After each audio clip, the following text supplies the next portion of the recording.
Hi, I'm Sonia Nan, your biology educator for class 10. And in today's session, we will be covering life processes part 3, which is respiration. Till now, we have covered nutrition and its types. Hope you all are doing well. Now, let's start with the session. Here is the content of the video. What we are going to cover today is respiration, ATP, aerobic respiration, anaerobic respiration, and human respiratory system. These are the contents of our today's video. And apart from these content, we have a very important health concern. What we are going to discuss today is, do you know that smoking is injurious to health?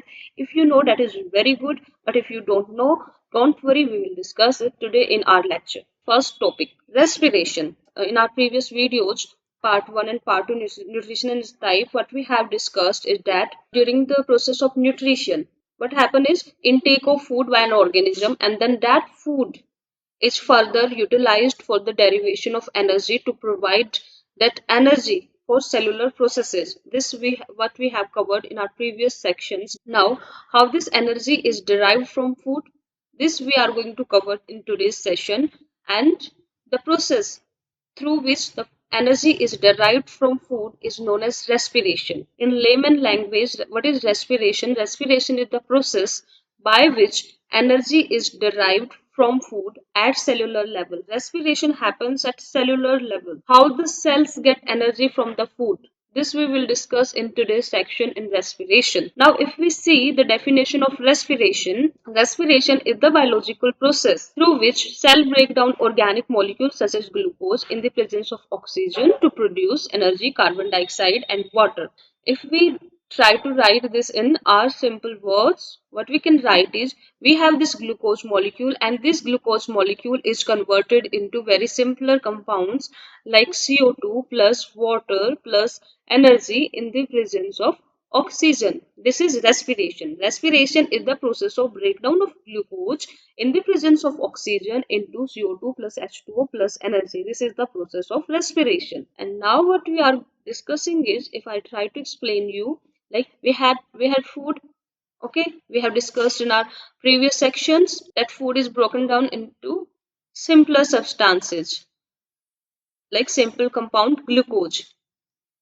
Till this we have covered. Now, how does this glucose provide energy? How does this glucose provides energy to the cells for their proper functioning? This we will understand in today's session under respiration. This is the process, biological process of breakdown of organic molecules such as glucose in the presence of oxygen, and the end product of this respiration reaction are CO2, carbon dioxide, and water if the oxygen is present. Whenever you write the definition of respiration, this you should mention that presence of oxygen. During respiration, the energy is released. This we understood that energy is released during the process of respiration. The energy is released from glucose molecule.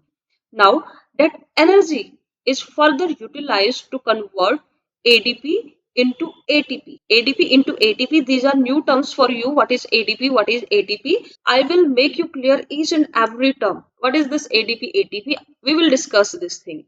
During respiration, the energy released is utilized to convert ADP molecule adenosine diphosphate into an organic phosphate, and an organic phosphate into ATP molecule.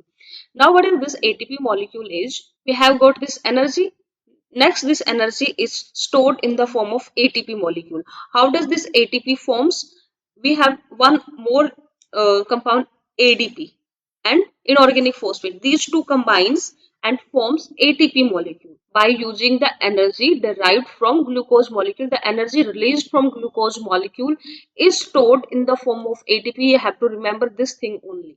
And in our next slide, we will discuss about ATP molecule in detail. Okay, now this ATP, this is very important topic and it is given in your NCERT. You have to understand this topic in ATP is adenosine triphosphate. The full form of ATP is adenosine triphosphate. This is the full form. Adenosine triphosphate. There is another term used for ATP. ATP is energy currency of cell. Now, what does this mean? Why the ATP is energy currency of cell? At cellular level, cells need energy for the processes to happen, and this energy comes from the breakdown of glucose molecule. So the energy comes from the breakdown of glucose molecule has to be stored in a compound, and the compound which stores this energy is ATP. Whenever any process takes in the cells, in which energy is required, in which energy is needed, that energy comes from ATP molecule. To complete that energy requirement, ATP molecule is utilized in that particular process or reaction. So this is the reason why we are saying that ATP is the energy currency of cell, because the energy is stored in the form of ATP and then it is utilized in the form of ATP again. Same way, like we have a currency rupees. If we have to buy anything, we have to pay them in rupees. Same way inside the cell, if cell have to perform any process which requires energy, then cell pay to that process in the form of ATP. So this is the reason why we are saying that ATP is the energy currency of cell. How this thing happened, that energy comes from ATP, energy stored in the form of ATP, we have two reactions. First is formation of ATP, in which ATP is formed for the storage of energy, and second is hydrolysis of ATP, to understand that how the energy is utilized from ATP in a particular process inside the cell. This is we are going to cover in this slide. Now this is the reaction of ATP formation. How does this ATP forms inside the cell? We have this ADP molecule, and this ADP molecule in the presence of inorganic phosphate and energy converted into ATP molecule. ADP molecule we have, then this we have inorganic phosphate. This inorganic phosphate plus this ADP molecule combines in the presence of energy. The energy comes from breakdown of glucose molecule, and this ADP plus inorganic phosphate is converted into ATP molecule. So this is the reaction of formation of ATP molecule. Now the energy released from glucose molecule is stored in the form of ATP molecule. What is the purpose of this ATP? This ATP has to be used in the reactions which requires energy for their happening. Those processes which need energy for their completion are known as endothermic processes. In our body we have two different type of processes: endothermic processes, exothermic processes. You might have studied in your chemistry also that what are exothermic processes, endothermic processes. Those processes also happens in our body and our cells. Like endothermic processes are the processes in which cell requires energy for the completion of the reaction, and exothermic reactions are the reactions in which energy is released during the reaction, and endothermic are the reactions in which energy is utilized for the reaction. So ATP is required for the endothermic processes because ATP is a form of energy. ATP contains energy, so wherever energy is needed, ATP is utilized. Endothermic processes will require energy, and that energy comes from ATP molecule. Endothermic processes in the cell then uses this ATP to derive the reaction. This was about the formation of ATP. Now we are looking upon endothermic processes, how this ATP is utilized for energy derivation. For energy derivation from ATP molecule, we have to release energy from ATP molecule. Once the energy is released from ATP molecule, then that released energy can be used in endothermic processes for their completion. So how does this happen is ATP molecule is converted into ADP plus energy in the presence of water. Once this energy is released from ATP molecule, this energy can be utilized in endothermic process, and the amount of energy which is released on the ATP breakdown is 30.5 kilojoule per mole. This is given in your NCERT, and you have to remember this amount, 30.5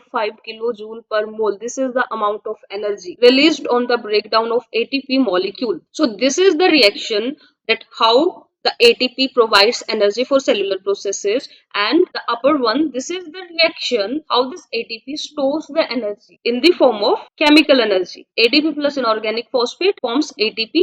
ATP contains energy.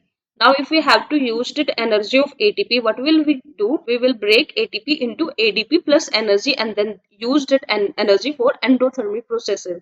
This is what our cells do for the storage and utilization or use of energy. This was all about ATP. From this slide, you have got very good idea of ATP, like what is ATP. ATP is the energy currency of cell. What is the full form of ATP? ATP is the adenosine triphosphate. Why do we call ATP as energy currency of cell? This you have understood, because it stores energy, and energy is also utilized in the form of ATP molecule. Now you have got an idea that how does this ATP form, how does the energy derived from ATP. You have to write these two reactions. This is all about ATP. Next we have another important topic, type of respirations. We have different type of respirations on the basis of oxygen requirements. We have covered respiration. Respiration is the process of glucose breakdown. Now, how does this breakdown happen? What are the conditions required for this breakdown? On the basis of condition, like on the basis of oxygen requirements, we have two different type of respiration: aerobic respiration and anaerobic respiration. These are the two different type of respirations. What is the basis behind these? That is oxygen requirement. Aerobic respiration and aerobic respiration. Here we have first aerobic respiration. Aerobic respiration, aerobic means air, and in air we have this oxygen. Aerobic respiration occurs in the presence of oxygen. This is clear from the term itself. Aerobic means air, oxygen. Okay, this process occurs in the presence of oxygen only. Aerobic respiration generates more energy. This you will understand in upcoming slide. That till now you can remember that aerobic respiration generates more energy. The end products of aerobic respiration are carbon dioxide, water, and energy. Aerobic respiration is the type of respiration in which oxygen is required for the completion of the process. The process of respiration which requires energy for its completion is known as aerobic respiration, and the end products of aerobic respiration are CO2, water, and energy. In both of the processes, aerobic respiration and anaerobic respiration, we will be covering the conditions of respiration and the end product of respiration, because these two types of respiration vary on these 2 points only. First is presence or absence of oxygen, second is end product of the process. So if we see for aerobic respiration, it occurs in the presence of oxygen, and the end product of aerobic respirations are carbon dioxide, water, and energy. What happens in aerobic respiration is we have this glucose molecule. Respiration is ultimately about breakdown of glucose. So whatever kind of respiration, whatever type of respiration we will discuss only the breakdown of respiration. And this breakdown will discuss only the breakdown of glucose, and this breakdown of glucose is different in different type of respiration. The breakdown of glucose molecule occurs in the presence of oxygen into pyruvate. The glucose molecule in the presence of oxygen is converted into pyruvate. Pyruvate. This is 6 carbon compound, as we have understood in our earlier sections nutrition. Glucose is C6H12O6. It contains 6 carbon, and pyruvate contains 3 carbon. So pyruvate is the simpler compound compared to glucose. So this glucose is broken down into pyruvate in the presence of oxygen. This is the first step of aerobic respiration. This happens in 2 steps. First is glucose is converted into pyruvate in the presence of oxygen inside the cytoplasm. This is the first step. Okay, where does this breakdown of glucose into pyruvate happens? Inside the cytoplasm of cell. Inside the cytoplasm of cell, the glucose break down into pyruvate in the presence of oxygen. We have this pyruvate. This pyruvate break down in the presence of oxygen into CO2, H2O plus energy. Pyruvate is converted into carbon dioxide plus water plus energy in the presence of oxygen. You have to write oxygen presence in both of the reactions. Otherwise, if you don't mention this oxygen in the reaction, your reaction will be marked wrong. So keep this thing in mind that you have to write oxygen on each and every reaction of aerobic respiration. What we have understood in aerobic respiration is breakdown of glucose occurs in the presence of oxygen into pyruvate, and then later on this pyruvate is converted into CO2 plus H2O plus energy in the presence of oxygen. The first step of aerobic respiration, the breakdown of glucose molecule into pyruvate, occurs in the cytoplasm of cell. The breakdown of pyruvate into carbon dioxide plus H2O plus energy occurs in the presence of oxygen inside the mitochondria. Both the reaction occurs at different locations. The breakdown of glucose occurs in cytoplasm, and the breakdown of the pyruvate molecule occurs in the mitochondria. You have to remember locations of the reactions, like glucose breakdown, pyruvate breakdown, their locations, their end products, and their conditions, like oxygen is required or not required. In case of aerobic respiration, oxygen is required for both the reactions, glucose breakdown as well as in pyruvate breakdown. So if I say that explain aerobic respiration, what will you explain? What will you write is that aerobic respiration is the process which occurs in the presence of oxygen. The end products of aerobic respiration are carbon dioxide, water, and energy. Okay, the breakdown of glucose molecule into pyruvate occurs in cytoplasm in the presence of oxygen, and later on that pyruvate molecule is also undergo breakdown in the presence of oxygen inside the mitochondria into CO2 plus H2O plus energy.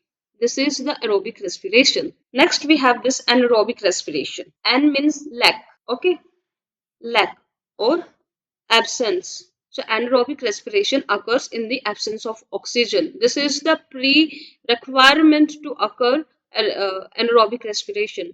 We have discussed in aerobic respiration.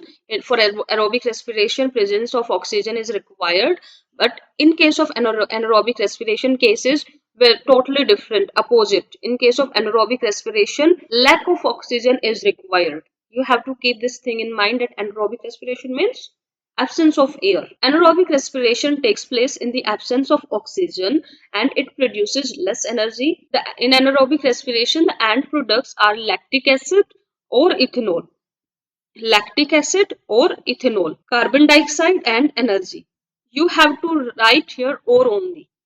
It can be the end product of anaerobic respiration can be lactic acid or it can be ethanol. In different organism at different places, different type of anaerobic respiration occurs on the basis of end product. In some organism, lactic acid will form, and in some other organism, ethanol will form on the anaerobic respiration. In anaerobic respiration, we have different type of end products. First is lactic acid, second is ethanol. In aerobic respiration, we had only carbon dioxide, energy and water, but in case of anaerobic respiration, the end products can vary. It takes place in muscle cells. If we see the examples, where does anaerobic respiration occur? It occur in human muscle cell. In our muscle cell, anaerobic respiration occurs. Human muscle cells, anaerobic respiration occurs, and in yeast also anaerobic respiration occurs. These are the example of anaerobic respiration.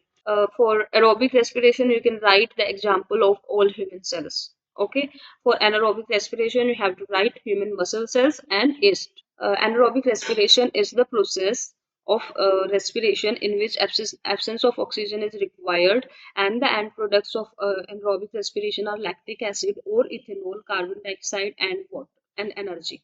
Okay, and it produces less energy. Then you have to write the examples, where does this anaerobic respiration occur? In muscle cells and yeast. Here are the reactions of anaerobic respiration. These are the two reactions of anaerobic respiration. Anaerobic respiration is of two different types depending on end product of the reaction. First, we have this muscles in muscle cell, anaerobic respiration in muscle cells. In muscle cells, what forms as an end product is lactic acid. We have this end product lactic acid in muscle cells. Lactic acid is formed inside the human muscle cells whenever anaerobic respiration occurs. Let's see the reaction. We have this glucose molecule in our muscle cells. In the cytoplasm of muscle cell, this glucose break down into pyruvate, and later on this pyruvate molecule is converted into lactic acid plus energy in the absence of oxygen inside the muscle cell. In this step, when the glucose is converted into pyruvate, oxygen is required, but when pyruvate is converted into lactic acid plus energy, no oxygen is required, absence of oxygen, as it is anaerobic respiration. And in anaerobic respiration, there is, what is the condition? Absence of oxygen. So here we have the absence of oxygen. Pyruvate in the absence of oxygen inside the muscle cells converted into lactic acid plus energy. Here the end product of the reaction is lactic acid, and you have to keep this in mind, that in anaerobic respiration in muscle cells, the end product is lactic acid. The glucose molecule break down into pyruvate, and further this pyruvate break down into lactic acid plus energy in the absence of oxygen inside the muscle cells. Next, we have this anaerobic respiration in yeast. Here we have a different end product. In muscle cells, we have lactic acid as end product, but in case of yeast, we have a different end product, that is ethanol. What happens in yeast is have glucose, and this glucose molecule break down into pyruvate in the cytoplasm. First step is same in both type of anaerobic respiration, that like glucose break down into pyruvate. Glucose is converted into pyruvate in cytoplasm in the presence of oxygen. This step is common. The difference comes in the pyruvate step. In pyruvate step, the pyruvate is converted into ethanol plus CO2 plus energy. in the absence of oxygen, as it is anaerobic respiration. So in yeast, this pyruvate is converted into ethanol plus CO2 plus energy, but in muscle cell, this pyruvate is converted into lactic acid plus energy. This is the difference between the two type of anaerobic respiration. What is the difference between aerobic respiration and anaerobic respiration? The difference between aerobic respiration and anaerobic respiration, as we have understood both the processes in detail, like what is aerobic and product, energy requirement, examples, you have to write those things only in a comparative manner. So in aerobic respiration, what happens is it takes place in the presence of oxygen. This we understood. And anaerobic respiration occurs in the absence of oxygen. And products are CO2 and H2O. And products are lactic acid and carbon dioxide. What lactic acid, or you can also write ethanol also here. Now, this process is completed in mitochondria and cytoplasm. We have studied that in aerobic respiration, the pyruvate break down into CO2 plus energy plus water molecule in the presence of oxygen inside the mitochondria. Glucose breakdown occurs in cytoplasm and pyruvate breakdown occurs in the mitochondria. This we have read in aerobic respiration. But in anaerobic respiration, it occurs in cytoplasm only. There is no mitochondria in anaerobic respiration. In aerobic respiration, complete oxidation of glucose occurs, while in anaerobic respiration, there is incomplete oxidation of glucose. Glucose is not completely oxidized into CO2, but in case of aerobic respiration, glucose is completely oxidized into CO2 molecules. Here we have the complete oxidation, so it releases more energy. Here we have incomplete oxidation of glucose molecule, so the energy released is very less compared to aerobic respiration. If we see how much energy released in aerobic respiration, there are 38 ATP molecules which are formed in aerobic respiration, and in anaerobic respiration only 2 ATP molecules are formed. This much difference is there in the energy level. The examples of aerobic respiration are plants, animal cells. These are the cells in which aerobic respiration occurs. There are also different cells, but you can write plants and animal cells for in example part. And in anaerobic respiration, we have the bacteria, yeast, and muscle cells. Okay, you can also write here the example of yeast. Alright, this is the difference between aerobic respiration and anaerobic respiration. Now we have this diagram from NCERT. This is the diagram of breakdown of glucose by various pathways. In this diagram, what we will see, the breakdown of glucose molecule. As we have discussed in our earlier sections, the breakdown of glucose in aerobic respiration and anaerobic respiration. This is the diagrammatic representation of those processes only. Breakdown of glucose occurs in all organisms, but there is diversity in the pathways. Pathways are diverse through which this breakdown of glucose occurs. The first step, breakdown of glucose, a 6 carbon molecule into a 3 carbon molecule, that is pyruvate, is common in all of the pathways. In all of the organism, this pathway is common, that a 6 carbon compound glucose is converted into a 3 carbon molecule pyruvate in the cytoplasm in the presence of oxygen. Okay, so this step is common in all of the pathways, in all of the organisms. This diversity in pathways occurs at pyruvate step. The breakdown of pyruvate is different in different organisms. This occurs through different paths depending on the conditions. Let's say we have this first condition where oxygen is absent, absence of oxygen. Now, in the absence of oxygen, this pyruvate is converted into ethanol plus carbon dioxide plus energy.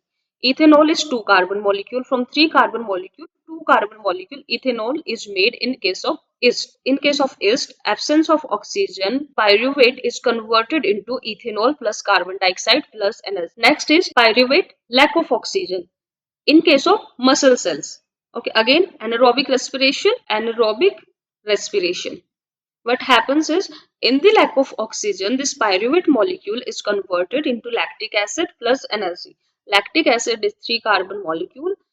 Pyruvate is converted into lactic acid and energy is released in this process. Also occurs in absence of oxygen. Condition number 3 is presence of oxygen, like in our body cells, in plant cells. In this reaction occurs in mitochondria and carbon dioxide plus water plus energy is released. This is the complete oxidation in which Only carbon dioxide is the end product, and these are the incomplete reactions, incomplete oxidation of glucose, in which ethanol and lactic acid are formed. In case of incomplete oxidation, ethanol and lactic acid. In case of complete oxidation of glucose, carbon dioxide is released. This is the difference between aerobic and aerobic respiration. And okay, if question comes, write the different breakdown pathways of glucose, you have to write this whole flow chart as this is given in your NCERT. And along with this flow chart, you have to explain these aerobic respiration and aerobic respiration. So glucose is converted into pyruvate. This pathway is common. This first step is common in all the different pathways. Then pyruvate, depending on the conditions. What are the conditions, like presence of oxygen, absence of oxygen? On these conditions, this pyruvate molecule is converted into different end products. So this is the breakdown of glucose by various pathways. The basic of respiration. What is respiration? What are the different type of respiration and the different pathways of glucose breakdown? This much is clear to you. Next, we will see human respiratory system. This is human respiratory system. Before we discuss human respiratory system, we should be knowing that why we are discussing human respiratory system. This is mentioned in your NCERT. So, animals have evolved different organ for uptake of oxygen from the environment and for getting rid of carbon dioxide produced. Terrestrial animals can breathe oxygen in the atmosphere, but animals living in water need to use the oxygen dissolved in water. So now, in case of terrestrial organism like us, what we have is we use the oxygen in the atmosphere for respiration. The oxygen we are using for respiration comes from the environment. This oxygen is absorbed by different organs in different animals. Like in our case, this oxygen is absorbed through our respiratory system. This is the reason why we are discussing respiratory system. If we see this in more detail, like all these organisms have a structure that increases the surface area which is in contact with the oxygen rich atmosphere. And since the exchange of oxygen and carbon dioxide has to take place across a particular surface, and this surface is very thin and delicate. In order to protect this surface where oxygen and carbon dioxide are exchanged, within the body it is usually placed within the body, so in order to protect the surface. In addition, there is a mechanism for moving the air in and out of this surface area where the oxygen is absorbed. So this is the reason in human being, in what we have, that air is taken into the body through the nostrils, through the respiratory system. There is a specific area in our body, in our respiratory system, where this exchange of oxygen and carbon dioxide is happen. Oxygen we need for respiration. Oxygen is absorbed inside the body through respiratory system, and this happens through a particular surface area structure, and this structure is located inside the respiratory system. Whole respiratory system is built in such a way to protect that particular surface area, and that particular surface is of alveoli surface. Alveoli structures are present in our respiratory system, which are the main site of exchange of gases where the carbon dioxide is released and oxygen is absorbed. Protect those alveoli, this whole human respiratory system is built. There are different organs in respiratory system which are built in such a way to protect these delicate alveoli structures. Now, if we see the structure of human respiratory system, we inhale air through the nostrils. This is the nasal passage through which air is inhaled or air is exhaled. We take air in through nostrils when we breathe in. All right. Okay. This is the nasal passage. This passage opens into pharynx. Pharynx opens into larynx, and larynx opens into this trachea. Okay. This is trachea, and this trachea contains ring of cartilage. Rings of cartilage. Why these rings are present in trachea? To prevent collapse collapses due to the air. If these rings are present, what they are doing, that they are preventing collapsing of this tube, trachea. These are the rings of cartilage which are present in the trachea to prevent the collapsing of trachea. tracheal walls. Then further this trachea enters into the lungs, and these trachea divide into the left bronchiole and right bronchioles. These left bronchi, right bronchi further divides into bronchioles, and these bronchioles later on give fine structures which are alveolar sac. And inside alveolar sac we have this delicate alveoli structure on which exchange of gases occur. This is the human respiratory system. And now we will discuss this human respiratory system and the mechanism of air passes through this system, so that exchange of gases can take place on the surface of alveoli. What is the requirement of human respiratory system? Protect alveoli structure, which are very delicate, okay, where the exchange of gases takes place. We have different organs for the different functions, okay. And in throughout the respiratory system, throughout this nasal passage, trachea, and in this structure we have hair like appendages, hair like structures, cilia, hair like structures. These structures works as a filter. They filter the dust, other material, and humidify the air which comes from outside. This is the diagram of human respiratory system. Now we will understand the mechanism of air passage through the respiratory system. Air enters through the nostril. The hair and the mucus. Hair are present in our nostrils, as well as mucus is secreted in nostrils. So the hair and mucus traps the dust particles, comes along with air. Those are trapped in the nostrils, and the air is humidified and the dust is filtered in the nostril itself. Then after the purification and humidification, this air passes through the pharynx, larynx, trachea, bronchi, and enter the lungs. This is the pathway. This we have understood in diagram also. First we have nostril, then we have pharynx, larynx, trachea, bronchi, and then enters into the lungs. Now the trachea has the rings of cartilage. We have this the tube-like structure we have covered in our previous slide of in our previous diagram. This tube-like structure, and this have cartilages. These rings of cartilage, these rings like structure, rings of cartilage. The function of these rings of cartilage is to prevent collapsing of the tracheal walls. This is the function of rings of cartilage, and it can be asked in your question. It can be asked in your examination that what is the function of rings of cartilage. The rings of cartilage prevents the collapsing of tracheal walls in the trachea. They are present inside the trachea. So the trachea has rings of cartilage which prevents it from collapsing when there is no air in the trachea. If air is inhaled or exhaled, then trachea contains air. But in case when there is lack of air, then chances are there that trachea can collapse. To prevent these collapsing of tracheal wall, what trachea have rings of cartilage. Trachea contains ring of cartilage to prevent this situation of collapsing of tracheal walls in the absence of air. The bronchi divides into trachea further divides into left and right bronchi,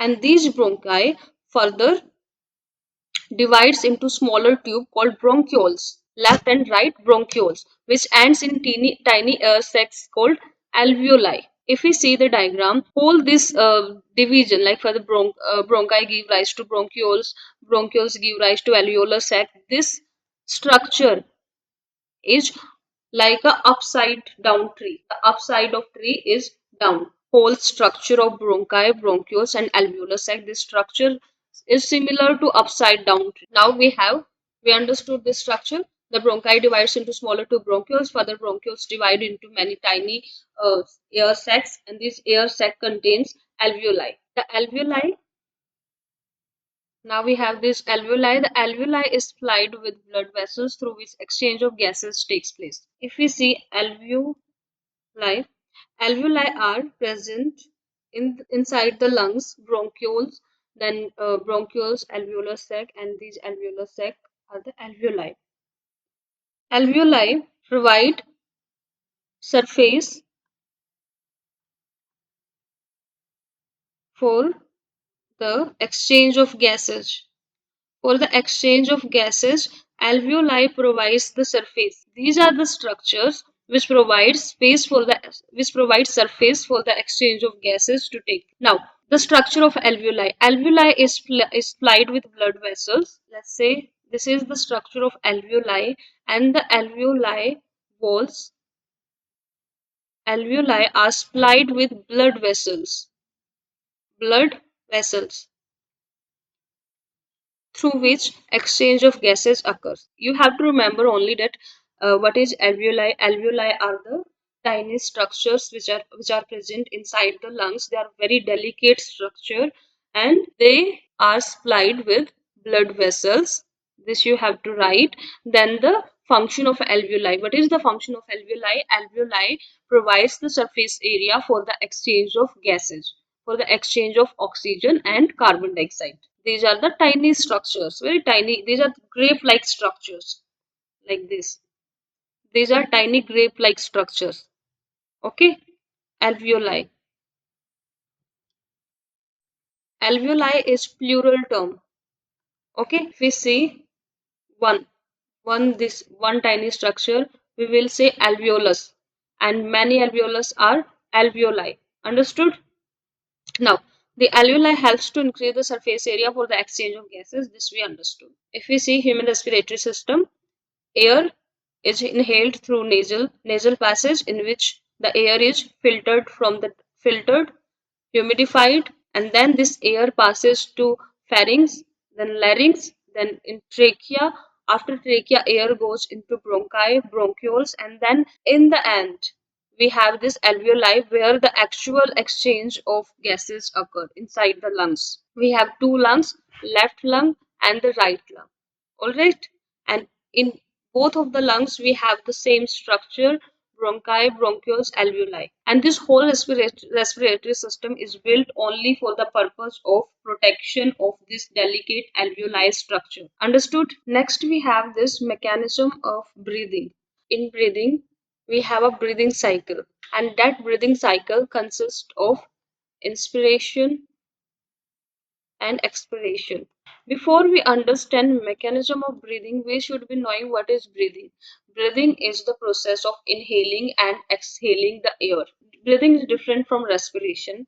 Understand that the respiration occurs at cellular level, breathing occurs at organ level. In the process of breathing, breathing is just about inhaling and exhaling the air. This is a part of respiration. Okay, where we inhale air or exhale air. The process of respiration occurs at cellular level, the cellular respiration.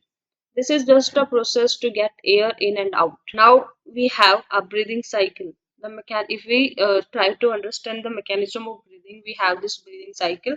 In breathing cycle, we have inspiration and expiration. In inspiration, when we inhale, the inspiration is the process of inhaling air. You have to inspiration is process of inhaling air, process of inhaling air. See, this is when we inhale air, this is the process of inhaling. Okay, and what is expiration? Expiration, this expiration is the process of exhaling air. Okay, process of. Now when we inhale air, the muscle of the diaphragm contracts. What is diaphragm? What is diaphragm? In when we were discussing nutrition in human, we have seen this diaphragm, which is present near to the stomach. When we inhale, the muscle of the diaphragm, we will see this diaphragm in next slide diagram. Okay, to make you more clear about the picture of this whole scenario. So for in inspiration, when we inhale, the muscles of the diaphragm contracts and then move downward, and the chest cavity expand and are entered into the lungs. I'll try to explain this whole thing you with the help of diagram. See, here is the diagram of breathing. Breathing, what happens is, let me change the color. Breathing in, that is inspiration. If we see the diagram of inspiration, we have this air is inhaled. All right, air, when the air is inhaled, when this air is inhaled when the diaphragm contracts. As this diaphragm contracts, due to the contraction of diaphragm, what happens, the surface area of diaphragm decreases. The size of diaphragm is reduced, the muscles of diaphragm contracts and move downward, and the chest cavity expands and the air enters into the lungs. Due to this reason, due to the contraction of diaphragm, this chest cavity expands. The area of chest cavity has increased. The pressure of air decreased. And due to this difference in pressure, the air will move inside the nasal passage, inside the respiratory system from outside. The diaphragm contracts. This chest cavity expands, and this way area increases and pressure of air decreases, so the air enters inside our body through nostrils. This is the process of breathing in, inhaling, breathing in. And in case of breathing out, that is expiration. In case of breathing out, what happens is the diaphragm, muscle of diaphragm relaxes, and due to this relaxation of diaphragm muscles, what happens is chest cavity area of chest cavity decreases area of chest cavity decreases, and the pressure of air increases. Whenever there is decrease in area, the pressure of air increases. Chest contracts, and due to the contraction of chest, surface area decreases, and pressure of air increases. As the pressure of air increases, this air tries to go out from the body. As soon as pressure increases, the air is exhaled, breathed out. Breathing in, surrounding means outside and body. Okay, air comes from surrounding into the body. All right, and in breathing out, opposite will happen. The air from inside of the body goes outside due to the difference in the pressure. Okay, and this difference in pressure arises due to the diaphragm contraction and diaphragm relaxation. We are trying to understand is that in inspiration, when we inhale, the muscles of the diaphragm contracts, and this and the diaphragm move downwards. Okay, as it moves downwards, the chest cavity expands, the air enters into the lungs. All right, and in case of expiration, when we exhale, the diaphragm relaxes and moves upward while the chest cavity contracts. As diaphragm moves upward, then chest cavity contracts. The size of the chest cavity decreases. The surface area decreases, and this will lead to increase in the pressure of air. As the pressure of air increased inside the chest cavity, air tries to go out. Air will try to skip out from the respiratory system, and this will lead to breathing out, the expiration process, allowing the air to leave the lungs. This is the mechanism of breathing, inspiration and expiration. Next, we have this very important topic. Do you know that smoking is injurious to health? Yes, smoking is injurious to health. Now, how this is injurious to health? We have discussed in our earlier slides. Okay, that the upper part of respiratory tract is provided with small hair-like structures called cilia, and these cilia helps to remove the dust particles, harmful particles from the air. This we know. Okay, when we inhale the air, there are dust particles present inside the air, and what cilia do is cilia filter out those dust particles and harmful particles from the air. This is the case of normal human who do not smoke.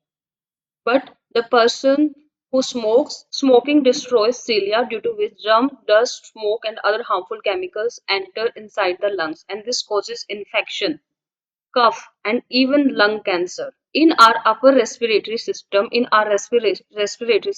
have certain cilia, hair-like structure, and those structures are very important as they filter out the harmful particles and dust particles from the air. But if those structures destroyed, those dust particles will remain in air, and those harmful particles will also remain in air, and this will lead to many kind of infections like cough also, and even the lung cancer can also be caused due to those harmful particles. The person who smoking destroys cilia, due to which germ, dust, or any other harmful particles, chemicals enters into the lungs, and this causes infection, and in some cases it can be fatal. It can cause lung cancer. What we have learned from that, it is injurious to health and smoking should be banned. So it's about smoking. Now we have this key takeaways. We have completed respiration process.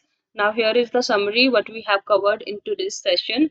In respiration part, we have discussed the definition of respiration. Respiration is the process of glucose breakdown into CO2 plus H2O plus energy.